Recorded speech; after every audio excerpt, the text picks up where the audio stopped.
ನನಗ್ ಟೈಮ್ ಆಯ್ತು, ನಾನು ಹೊರಡ್ತೀನಿ.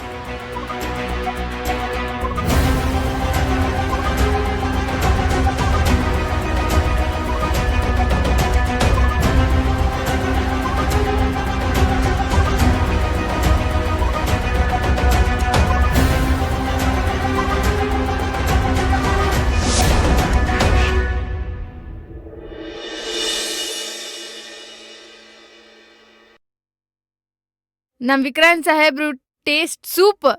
ನಮ್ ವಿಕ್ರಾಂತ್ ಸಾಹೇಬ್ರು ಸೂಪರ್. ಅವ್ರ ಡ್ರೆಸ್ಸಿಂಗ್ ಸೆನ್ಸ್ ಅಂತೂ ಇನ್ನೂ ಸೂಪರ್. ಎಷ್ಟು ಹ್ಯಾಂಡ್ಸಮ್ ಅದಾರ ನಮ್ ಬಾಸ್, ಸ್ಮಾರ್ಟ್ ಅಂಡ್ ಡ್ಯಾಶಿಂಗ್.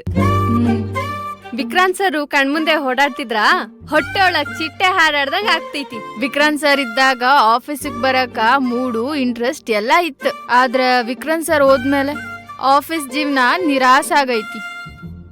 ಮೂಡು ಇಲ್ಲ, ಮಜಾನೂ ಇಲ್ಲ. ಟೈಮ್ ಪಾಸ್ ಮಾಡದ ನಿಮ್ಮಿಬ್ರು ಕೆಲ್ಸ ಆಗ್ಬಿಟ್ಟೈತಿ. ಬರೀ ಮಾತಾ ಅದೇನ್ ಮಾತಾಡ್ತಿರ್ರಿ? ಕೆಲ್ಸ ಮಾಡ್ರಿ. ಕೆಲ್ಸದ್ ಮಧ್ಯೆ ಮಾತಾಡ್ಬೇಕ್ರಿ, ಮಾತನ್ ಮಧ್ಯೆ ಕೆಲ್ಸ ಮಾಡ್ಬಾರ್ದು. ಅಲ್ಲ, ಅದೇನ್ ಮಾತಾಡ್ತಿರಿ ಅಷ್ಟಂದ? ಸೀರೆ ಬಗ್ಗೆ ಮಾತು ವೀಣಕ್ಕ. ನಮ್ಮಿಬ್ಬರಿಗೂ ಸೀರೆ ತರ್ತೀನಿ ಅಂತ ಹೇಳಿದ್ರಿ, ಮರ್ತ್ ಬಿಟ್ರಾ? ಮರ್ತಿಲ್ಲವಾ?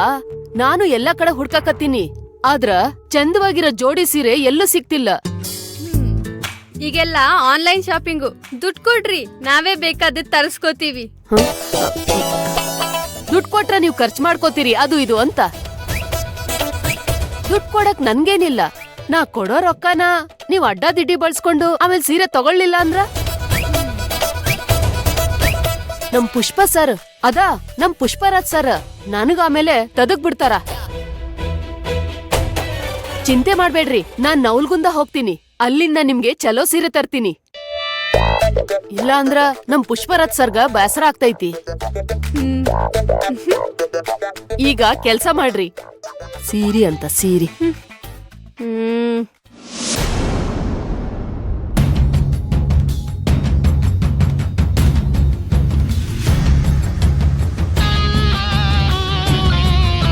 ವಿಕ್ರಾಂತ್,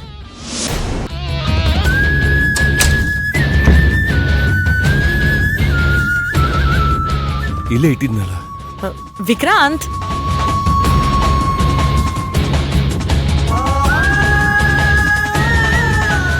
ವಿಕ್ರಾಂತ್, ಏನ್ ಹುಡುಕ್ತಾ ಇದೆಯಾ ವಿಕ್ರಾಂತ್? ಅಮ್ಮ, ಪ್ರಜ್ಞದು ಡೈರಿ. ಅದೇ ಅವಳು ಡೈಲಿ ಬರೀತಾ ಇದ್ಲಲ್ಲ, ಏನ್ ಕುಕ್ ಮಾಡ್ದೆ, ಎಲ್ಗ್ ಹೋಗಿದ್ದೆ ಅಂತ. ಹಾ, ಅದು ಕಾಣಿಸ್ತಾನೆ ಇಲ್ಲ. ಎಲ್ ಹೋಯ್ತು? ಅಲ್ಲೇ ಎಲ್ಲೋ ಇರ್ಬೇಕು ನೋಡು. ಇಲ್ಲ ಅಮ್ಮ. ಅಮ್ಮ, ಬೆಳಿಗ್ಗೆ ಹೊರಡ್ಬೇಕಾದ್ರೆ ನೋಡ್ದೆ. ಈಗ ಕಾಣಿಸ್ತಿಲ್ಲ ಅಂದ್ರೆ ಏನರ್ಥ? ವಾರ್ಡ್ರೋಬ್ ಏನಾದ್ರು ಕ್ಲೀನ್ ಮಾಡಿದ್ರ? ವಾರ್ಡ್ರೋಬ್ ನಾನೆಲ್ಲೋ ಕ್ಲೀನ್ ಮಾಡ್ತೀನಿ. ನೀನೇ ಅಲ್ವಾ ನಿನ್ ವಾರ್ಡ್ರೋಬ್ ರೂಮ್ ಎಲ್ಲ ಕ್ಲೀನ್ ಮಾಡ್ಕೊಳ್ಳೋದು. ಮನೆಗೆ ಯಾರಾದ್ರೂ ಬಂದಿದ್ರ? ಮನೆಗೆ ಯಾರೋ ಬರ್ತಾರೆ, ಹೊರಗಡೆ ಪೊಲೀಸ್ನವ್ರು ಇದ್ದಾರೆ. ಮನೆ ಒಳಗಡೆ ಬರಕ್ಕೆ ಹೇಗ್ ಸಾಧ್ಯ ಹೇಳು? ಇಲ್ಲ ಅಮ್ಮ, ಯಾರೋ ಬಂದಿದ್ದಾರೆ. ಪ್ರಜ್ಞಾ ಡೈರಿನ ನಾನಿವತ್ತು ಡಿಸಿ ಆಫೀಸಲ್ಲಿ ನೋಡ್ದೆ. ನನ್ನನ್ನ ಪರ್ಮನೆಂಟ್ ಆಗಿ ಜೈಲಿಗೆ ಕಳಿಸ್ಬೇಕು ಅಂತ ಯಾರೋ ತುಂಬಾ ಸಂಚು ಹಾಕ್ತಿದ್ದಾರೆ. ಯಾರು ಅಂತ ಗೊತ್ತಾಗ್ಲಿ. ಯಾರೋ ಮನೆಗೆ ಬಂದಿದಾರಮ್ಮ, ನಿಮಗ್ ಗೊತ್ತಾಗಿಲ್ಲ ಅಷ್ಟೇ.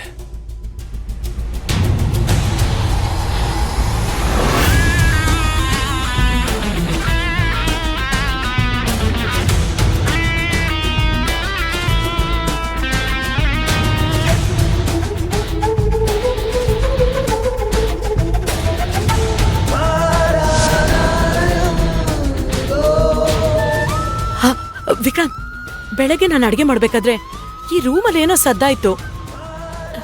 ಬಂದ್ ನೋಡಿದ್ರೆ ಈ ಪಾಟ್ ಬಿದ್ದಿತ್ತು. ಆದ್ರೆ ರೂಮಲ್ಲಿ ಯಾರು ಇರ್ಲಿಲ್ಲ ಕಣೋ.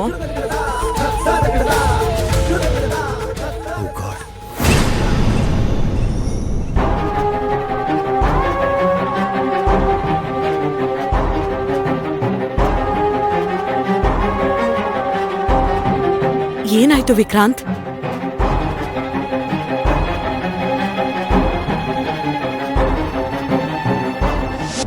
ये रातें ये मौसम नदी का किनारा ये चंचल हवा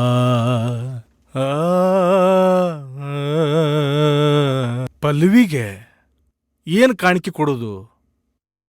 ಪ್ರೇಮದ ರೀ, ಏನ್ರಿ ನೀವು?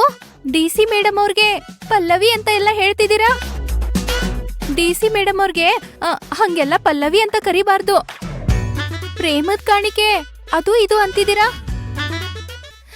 ಅದು ಪ್ರೇಮದ ಕಾಣಿಕೆ ಅಲ್ರಿ, ನೆನ್ಪಿನ ಕಾಣಿಕೆ. ಹಾ ನನ್ನ ದಡ್ಡಿ ಅಂತೀರಾ, ನೀವ ದಡ್ಡರ ತರ ಮಾತಾಡ್ತೀರಾ. ಓ ಹೌದಲ್ಲ, ಹ್ಮ್ ಇದೆಲ್ಲ ಬಿಡು, ಮಗು ಆಗೋದಷ್ಟೇ ಮುಖ್ಯ. ಏನು ಏನ್ ಕಾಣಿಕೆ ಕೊಡ್ಬೇಕಂತ ನಿರ್ಧಾರ ಮಾಡಿದಿ? ಅದು ಸರ್ಪ್ರೈಸ್ ರೀ. ಮೊದ್ಲು ನೀವು ಊಟ ಮಾಡ್ರಿ, ದಣದ್ ಬಂದಿರಿ. ಪಲ್ಲವಿ ಮೇಡಮ್ ಮನಿಗ್ ಬಂದ್ರ ನೂರಾರು ತರಾವರಿ ಪದಾರ್ಥಗಳನ್ನ ಮಾಡಿಸ್ಬೇಕು. ಆ ಪದಾರ್ಥಗಳು ಯಾವ ದೇಶದಾಗೂ ಸಿಗಬಾರ್ದು. ಯಾಕೆ ಹೇಳ? ಮಕ್ಕಳು ವಿಚಾರಲ್ಲ. ಶುರುವಾತ ಭರ್ಜರಿಯಾಗಿರ್ಬೇಕು. ಆಯ್ತು, ನೀವಿವಾಗ ಊಟ ಮಾಡ್ಬರ್ರಿ. ಏನ್ ಮಾಡಿದ್ದಿ? ಪಥ್ಯ ಮಾಡೇನ್ರಿ. ನಾವಿಬ್ರು ಉಪ್ಪು ಹುಳಿ ಖಾರ ಏನು ತಿನ್ನಂಗಿಲ್ಲ, ಪುರೋಹಿತ್ರ ಹೇಳ್ಯಾರ. ಅಂದ್ರ ಬ್ಯಾಳಿ ಸಾರ್ ತಿನ್ನು ಅಂತಿ? ಹೂನ್ರಿ, ಸುಹಾಸಿನಿ ಪೂಜಾ ಬಾಗ್ಡ ಕೊಡೋವರೆಗೂ ನಾವಿಬ್ರು ಪಥ್ಯದಲ್ಲೇ ಇರ್ಬೇಕು. ಉಪ್ಪು ಹುಳಿ ಖಾರ ಎಲ್ಲ ತ್ಯಜಿಸ್ಬೇಕ್ರಿ. ಉಪ್ಪು ಹುಳಿ ಖಾರ ತಿಂದ್ರಣ ಮಕ್ಕಳಾಗುದ. ನಾ ಖಾನಾವಳಿಯಾಗ ತಿನ್ಕೋತೇನೆ, ಬರ್ತೇನೆ. ಅಯ್ಯೋ, ನಿಮ್ ದಮ್ಮಯ್ಯ ಅಂತೀನಿ, ಪೂಜೆಗ್ ಫಲ ಸಿಗೋದಿಲ್ರಿ. ಮಗು ಬೇಕು ಅನ್ನೋ ನನ್ ಕನ್ಸು ನನ್ಸಾಗು ಹೊತ್ನಾಗ ಹೀಗ ಅಪಚಾರ ಮಾಡ್ಬೇಡ್ರಿ. ಹೊರಗೇನು ತಿನ್ನಕ್ ಹೋಗ್ಬೇಡ್ರಿ, ಪಥ್ಯ ಮಾಡ್ಲೇಬೇಕು ನೀವು, ಪ್ಲೀಸ್. ಪಥ್ಯ ಮಾಡ್ಬೇಕಾಗಿರೋರ ರೋಗಿಗಳು. ನೀನ್ ಪಥ್ಯ ನನಗ್ ಬೇಡ, ನಾ ಆಚೆ ಕಡೆ ತಿಂತೇನೆ. ರೀ, ಏನು ಅಂದ್ರೆ ನಿಂತ್ಕೋರಿ.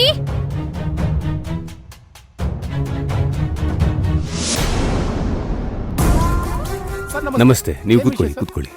ನನ್ನ ಹೆಂಡತಿ ಪ್ರಜ್ಞಾದು ಪರ್ಸನಲ್ ಡೈರಿ ಇಲ್ಲಿಂದ DC ಆಫೀಸ್ಗೆ ಹೋಗಿದೆ. ಇಲ್ಲಿಗೆ ತಂದ್ಕೊಟ್ಟವ್ರು ಯಾರು? ಒಂದ್ ಹೆಂಗ್ಸು ಸರ್. ಹೆಂಗ್ ಸರ್? ಅವ್ರ ಹೆಸರೇನು, ಅಡ್ರೆಸ್ ಏನಾದ್ರು ಇದೆಯಾ? ಸರ್ ನನ್ಗೇನ್ ಗೊತ್ತಿಲ್ಲ ಸರ್. ಏನ್ರಿ ಹೀಗ್ ಹೇಳ್ತಿದ್ದೀರಾ? ಇದು ಪೊಲೀಸ್ ಸ್ಟೇಷನ್. ಇಲ್ಲಿಗೆ ಬರೋ ಪ್ರತಿಯೊಬ್ಬರದು ರೆಕಾರ್ಡ್ಸ್ ದಾಖಲಾಗತ್ತೆ, ದಾಖಲಾಗ್ಬೇಕು. ನೀವೇನು ಮಾಡ್ಕೊಳ್ಳಿಲ್ವಾ? ಸರ್ ಇಲ್ಲೇ ಕೂತಿದ್ರು, 10 ನಿಮಿಷ ಇರಮ್ಮ ಅಂತ ಹೇಳಿ ರೆಕಾರ್ಡ್ಸ್ ರೂಮ್ಗೆ ಹೋದೆ. ಬರುವಷ್ಟರಲ್ಲಿ ಆ ಹೆಂಗ್ಸ್ ಇರ್ಲಿಲ್ಲ ಸರ್, ಬರೀ ಡೈರಿ ಮಾತ್ರ ಇತ್ತು. ಅವ್ರ ಚೆಹರೆ ಪಟ್ಟಿ ಏನಾದ್ರು? ಸರ್ ಮುಖ ತುಂಬಾ ಸರ್ಗಾಕೊಂಡಿದ್ರು ಸರ್, ಮಾರ್ವಾಡಿ ಅನ್ಸುತ್ತೆ. ಅವ್ರು ನಿಮ್ಮ ಹತ್ರ ಬೇರೆ ಏನಾದ್ರು ಹೇಳಿದ್ರ? ಸ್ವಲ್ಪ ಕರೆಕ್ಟಾಗಿ ನೆನಪಿಸ್ಕೊಳ್ಳಿ. ಏನು ಹೇಳಲಿಲ್ಲ ಸರ್. ಡೈರಿ ತಗೊಂಡ್ ಬಂದು ಇನ್ಸ್ಪೆಕ್ಟರ್ನ ನೋಡ್ಬೇಕು ಅಂತ ಹೇಳಿದ್ರು. ನಮ್ ಸಾಹೇಬ್ರು ಫೋನಲ್ಲಿ ಮಾತಾಡ್ತಾ ಇದ್ರು. 10 ನಿಮಿಷ ವೇಟ್ ಮಾಡಿ ಅಂತ ಹೇಳಿ ಬೇರೆ ಕೆಲ್ಸಕ್ಕೆ ಹೋದ್ರು. ಬರುವಷ್ಟರಲ್ಲಿ ಆ ಹೆಂಗ್ಸು ಇರ್ಲಿಲ್ಲ ಸರ್, ಬರೀ ಡೈರಿ ಮಾತ್ರ ಇತ್ತು. ಓಪನ್ ಮಾಡಿ ನೋಡ್ದಾಗ್ಲೇ ಗೊತ್ತಾಯ್ತು ಅದು ನಿಮ್ಮ ಹೆಂಡತಿಯವ್ರ ಡೈರಿ ಅಂತ. ನೋಡಿದ್ರೆ ನಿಮ್ಮ ಹೆಸರು ಮತ್ತೆ ನಿಮ್ಮ ಮಿಸ್ಸೆಸ್ ಹೆಸರು ಇತ್ತು ಸರ್. ಎಂಥ ಕೆಲ್ಸ ಆಗೋಯ್ತು? ಯಾಕೆ ಸರ್ ಇಷ್ಟೊಂದು ಟೆನ್ಷನ್ ಆಗಿದ್ದೀರಾ? ಹೇಗಾದ್ರೂ ಮಾಡಿ ಜೈಲಿಗೆ ಸೇರಿಸಲೇಬೇಕು, ಶಿಕ್ಷೆ ಕೊಡಿಸ್ಲೇಬೇಕು ಅಂತ ಈ ರೀತಿ ಬಲವಾದ ಸಾಕ್ಷಿಗಳನ್ನ ಸೃಷ್ಟಿಸ್ತಾ ಇದ್ದಾರೆ.